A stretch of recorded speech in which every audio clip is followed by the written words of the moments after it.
Hey guys, we're here in the shop today and I'm going to walk you through my latest project.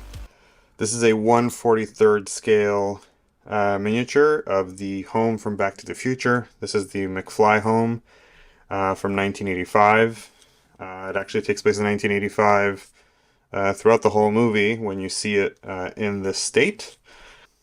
This was created for the Back to the Future Celebrations event that is taking place in October 2019.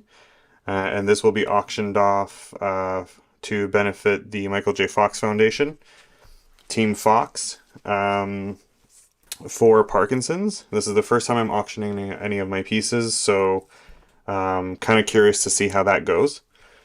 So first I'll walk you through everything I did here, and like I said, I'll be inserting some images and videos of the progress as I'm speaking. So all of this was pretty much scratch built, besides the DeLorean, which was customized, but this is the Hot Wheels Elite 1/43rd DeLorean. The DeLoreans in this size vary. There's the Sunstar, there's many different kinds. They all have their pros, their cons. In my experience, I've used pretty much everything available on the market. The Hot Wheels Elite has the best detail, though the proportions are not correct. As you can see here, I added the burn marks. I've repainted some of the details on either side. Details on the wiring here. Didn't do too much on the interior for this one, mostly because it's being viewed from this side here. Obviously at the same time we can talk about the trash cans. One of the comments I get the most is, you know, where's the light beer? The exact moment in time that I chose to freeze to create this frame is exactly as Doc pulls up and hits the garbage can, which is right here. At this point in time, he is still in the car. Jennifer and Marty were standing right about over here. So it would be this trash can here, which the lid is still on. However, if you look very closely right here, you can see there's one can of beer in that trash can, which can also be seen in the movie if you look carefully. If we move along the path here, we get to the famous fence that Marty goes through a few times in the movie and jumps over it in the alternate 1985 when it's locked. It's made like a real fence. It's wood. It's got some supports in the back.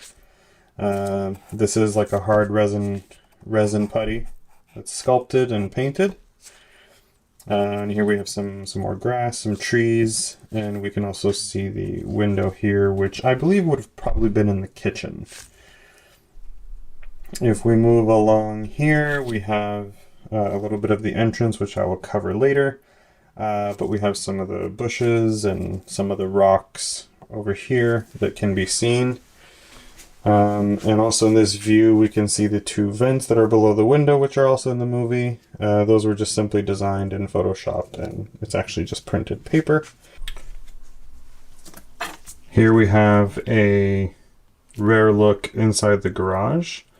I'm holding this up just so the light can get in there so you guys can see it. So I may move up and down a little bit. This truck was probably one of the most difficult parts of this whole build, as nobody makes an accurate Toyota Helix in this scale. This is a combination. The wheels are from an existing toy of this scale. The body, I purchased a 3D file online and I had that 3D printed. I had to put in the glass windshield myself, and the front bumper customization and what you can't see here, but the top headlights, those were all made custom with some styrene, which was heated and bent to the shape and then painted. And got the license plates in there as well. This is a little detail, but it makes all the difference. So here you can see the entrance. We have the address over here. These are real rocks, they're just really tiny. The screen door actually does have an extremely fine mesh on it, So the door is actually white. In the film, it appears to be gray, but it's actually a white door that has a screen in front of it. So there's actually a metal screen there and an actual rubber mat right there. And you have the little porch light right there, as well as the flower bed right over here with the 3 steps. This was all made using plastic, styrene, thin cardboard, and wood. So as an overall view of the entire house and property, basically consists of a little portion of the street, complete with the address, which is common in California to have this painted right on the curb. We have this tree here. This tree is probably the only thing that is not to scale. And there's also a tree that's supposed to be here. There are reasons why I did not put those trees. And it's mostly because I did not want to hide the main purpose of this, which was the house. In reality, the trees would have been like this. So as you can see, most of it is quite hidden. And this is, the primary view we see in the film is essentially this. So if there was a tree there, you wouldn't see much. If we look at the rest of the house, the majority is made of a chipboard. It's actually the type of board I use is the type of mat that you use for like pictures and paintings. So they always have that white inner sort of cardboard. I use that because it comes in white, it comes in black, it's very smooth. It's extremely dense. Almost like an MDF if you want to think about it, but it's also easy to cut with a knife, so it's very strong. And also in certain joints, if you put enough glue, it kind of absorbs into the board and stiffens it even more. I build almost all my models out of this, and it works out great. It also scales very well. It's about the thickness of a 2x4 in real life, I would say, at this scale. So in terms of the main structure, in terms of what this is built on, this piece here is MDF. MDF like this. This is how it comes. Comes in 8x4 sheets like that. Then it's just painted and weathered. And the main base, this right here, is just a thinner, like a density board.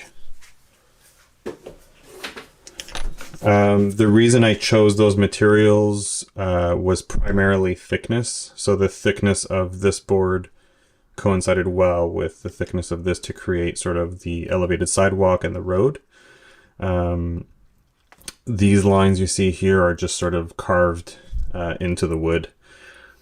The asphalt effect was actually a cool little technique that I discovered. I hate saying discovered because maybe somebody out there knows about it or whatever, but it's new to me and I discovered it for myself. Didn't see it anywhere. I did a lot of experiments with this. There are products out there to create asphalt. The issue with them is a lot of them are extremely thick. They seem to be made for much larger scale projects. And it still doesn't solve the weathering issue to make it look like like asphalt. And I needed something extremely thin because I needed it to stay level with the sidewalk. So what I used for this was 2 products, and I'll show them to you right now. So the first coat is this Krylon natural stone, and it's this granite texture. Now the difference between this and most granite textures that I've used in the past is, I don't know if you can see that, but it's extremely thin. It's thinner than if you would look at, let's say, sandpaper. It's very, very thin, goes on great. Takes a little bit of time to dry, which is not fun, but it gives you that little roughness that you need. And then it's coated with basically Flex Dip or Plasti Dip spray, or this is by Rust-Oleum. Any kind of rubberized dip spray would work, I'm assuming. So I gave it 2 coats of this, and then I lightly just sanded it with like 200 or 400 grit sandpaper, extremely lightly. And what that does is that tears away the top coat of this and kind of reveals the bumps from this, which creates, you know, this really cool asphalt effect. And actually, even when you touch it, it kind of feels like asphalt, which is really cool. And it's definitely a technique I'm going to use in the future when creating asphalt. In the future. See what I did there? So that's the build. That's more or less how I made it. For those of you that want to see the back, it's pretty much black, just clean like that. I always think of my builds as mini movie sets. So usually the backs and insides are not very pretty. They're not really finished. I usually just finish them off with black, and you know, pretty much like that. The house does have wooden supports on the inside, which are screwed in from below. And this base is attached to this one with wood glue and epoxy. And there's actually hidden, very short hidden screws here, and I believe there's another one here. But there's layers of grass and paint and all kinds of stuff on top of them, so those will never be seen. And that's it. If you guys have any comments, please reach out to me down below in the comments. I will try and answer every single one. Again, forgive me for not having a lot of footage of this in the making. In the future, I will make an effort to film more of the progress, but I did have some pictures to show you guys, so I hope you like those. I always do post progress stories and pictures on my Instagram, so I invite you to follow me there. I'll put the links below as well. And for anyone that's interested in either learning more about this or getting a piece made for yourself, please visit my website, and I will link that below as well. So thank you again. I hope this finds a nice home, and I want to thank Team Fox and the Back to the Future Celebrations team.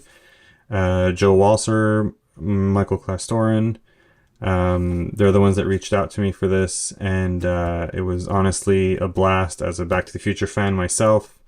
I don't only do these for my clients. I don't only do these, you know, for, you know, events or whatever. I really do these for myself. That's how this all started. So thanks to all of those that support my craft. Enjoy, and I'll have a new video soon. Thanks.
Bye.